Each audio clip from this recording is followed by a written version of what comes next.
Welcome back to Thesaurus Thrive, your ultimate destination for enriching your vocabulary and exploring the beauty of language. Today, we're diving into the word imagination.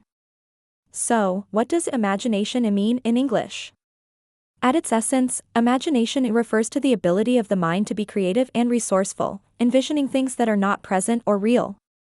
According to various dictionaries, imagination is the faculty of forming new ideas, images, or concepts not present to the senses. Now, let's explore some synonyms for imagination to broaden our linguistic horizons. Words like creativity, ingenuity, innovation, and fantasy all capture different facets of what imagination encompasses.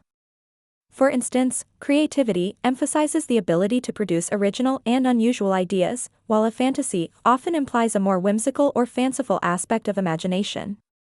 That wraps up our exploration of the imagination. Remember, expanding your vocabulary is a journey of discovery that can unlock new ways of thinking and expressing yourself. Stay tuned for more linguistic insights here on Thesaurus Thrive.